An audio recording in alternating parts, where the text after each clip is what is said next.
J'étais une influenceuse très célèbre sur les réseaux sociaux.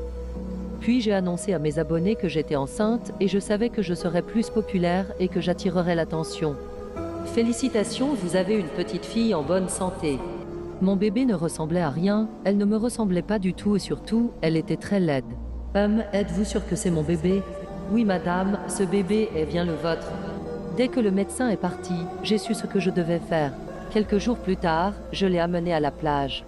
Puis je l'ai pris dans mes bras, amenée jusqu'au pont, avant de la jeter dans l'eau. Je n'ai senti aucun regret ou culpabilité après ça. Quelques années plus tard, je suis retombée enceinte. Cette fois-ci, mon bébé était magnifique et me ressemblait beaucoup. Moi et elle avions un lien très fort et attachant. Puis un jour, j'ai décidé de la mener à mon endroit préféré, la plage. Mais dès que nous sommes arrivés, elle a commencé à pleurer. J'ai essayé de la calmer, mais elle continuait. Je t'en prie, ne me jette pas cette fois. C'était samedi, je me préparais pour aller sortir entre filles. J'ai donc commandé un Uber pour aller me déplacer à l'endroit prévu. Après quelques minutes d'attente, mon Uber était arrivé d'avance. J'étais très contente car cela m'a fait gagner du temps. Je suis montée dans la voiture quand soudain je reçois un mail disant que mon Uber était arrivé mais qu'il ne me trouvait pas. Alors j'ai vite compris que ce n'était tout simplement pas un Uber. J'avais déménagé dans un appartement apparemment hanté.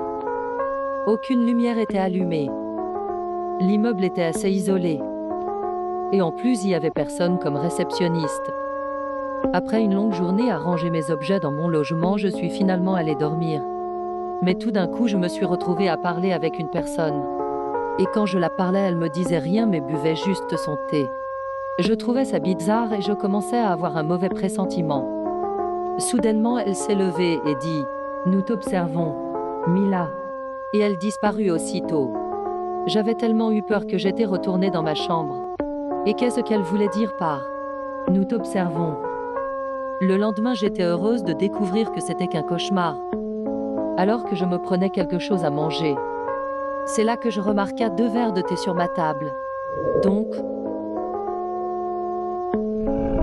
elle disait vrai. Aujourd'hui, mon copain m'a quitté. Je l'ai découvert en rentrant dans sa maison car il ne répondait pas à mes messages depuis un moment. Et effectivement, il n'y avait personne quand je suis rentrée chez lui. Alors que je m'apprêtais à sortir, c'est là que j'ai vu une lettre. Chère Lana, désolé, je ne peux plus te le cacher. Elle m'a trouvé encore. J'ai peur qu'elle te blesse toi aussi. Je dois partir pour notre sécurité. Et c'est à ce moment que quelqu'un toqua à la porte. J'ai pris une arme et je me suis cachée. Une fille arriva. Il y a quelqu'un? Je trouvais que c'était le bon moment pour me débarrasser de cette fille. Alors j'en ai profité le temps qu'elle lise sa lettre. Bienvenue à la maison. Lana.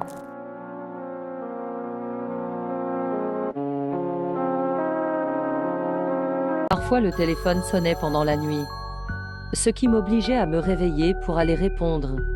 Mais lorsque je répondais, la personne raccrochait immédiatement. Cela se produisait beaucoup trop fréquemment pour